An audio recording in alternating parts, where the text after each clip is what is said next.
Welcome to today's lesson. Today we will be learning about the history of the English castle and how it has changed over the years. We see castles in fairy tales and stories of heroic adventures all the time, but do you know why they were originally built? Real castles are large, fortified complexes of different buildings and structures that are made to easily defend against enemy attacks.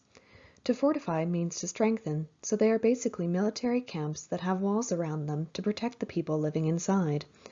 The tall, thick walls, small windows, and the moat that surrounds Bodiam Castle, pictured here, make it a perfect example of a heavily fortified castle. Kings and other nobles would order castles like this to be built on their land, so that their people would be protected from invasion and attack. The earliest English castles were much less impressive than the castles you think of today. They were more like this simple castle on Huntingdon Hill than this grand castle at Chepstow. Early English castles were built on the sites of old Roman forts and were made of wood. Can you think of some reasons why wood wouldn't be the best choice for building a castle? Wood was easy for enemies to break down, and wooden walls couldn't be built up as high as stone walls. The Anglo Saxons were a group of people living in England over 1,000 years ago. These were the people who built their castles out of wood, called Mott and Bailey castles. I'll explain what that means in just a moment. In the year 1066, England was invaded by the Normans, who came from France.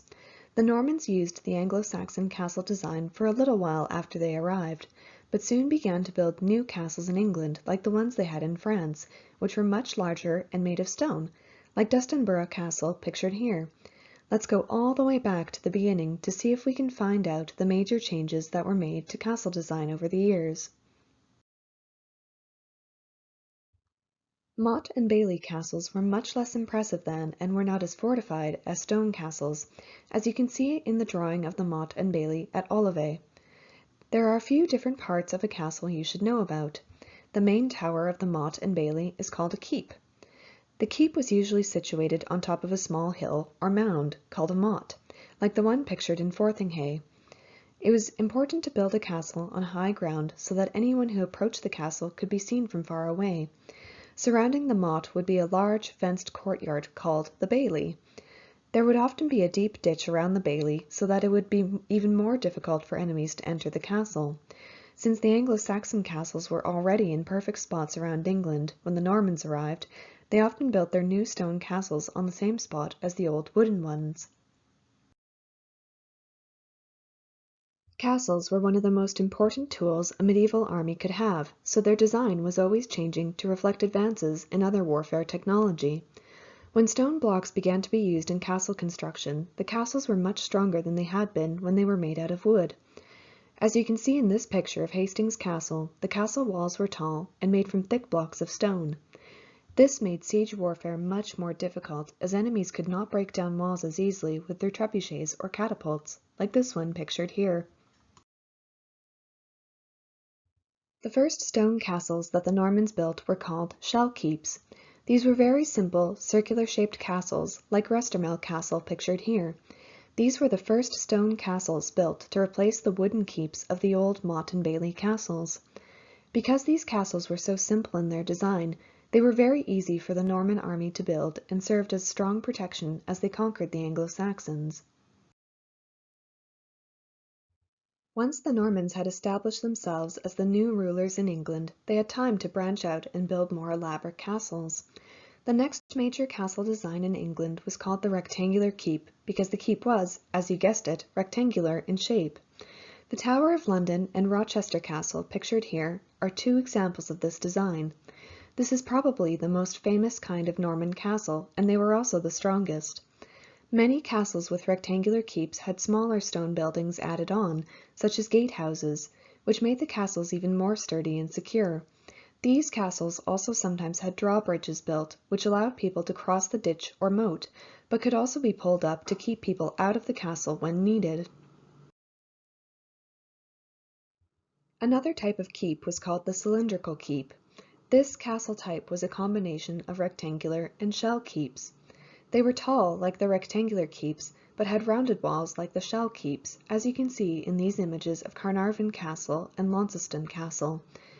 They were less expensive to build than rectangular keeps, and were also stronger and more difficult to knock over. One of the more elaborate types of castle is the concentric castle. Concentric castles were based upon castles found in the Levant in the Middle East. These castles were made up of many different layers.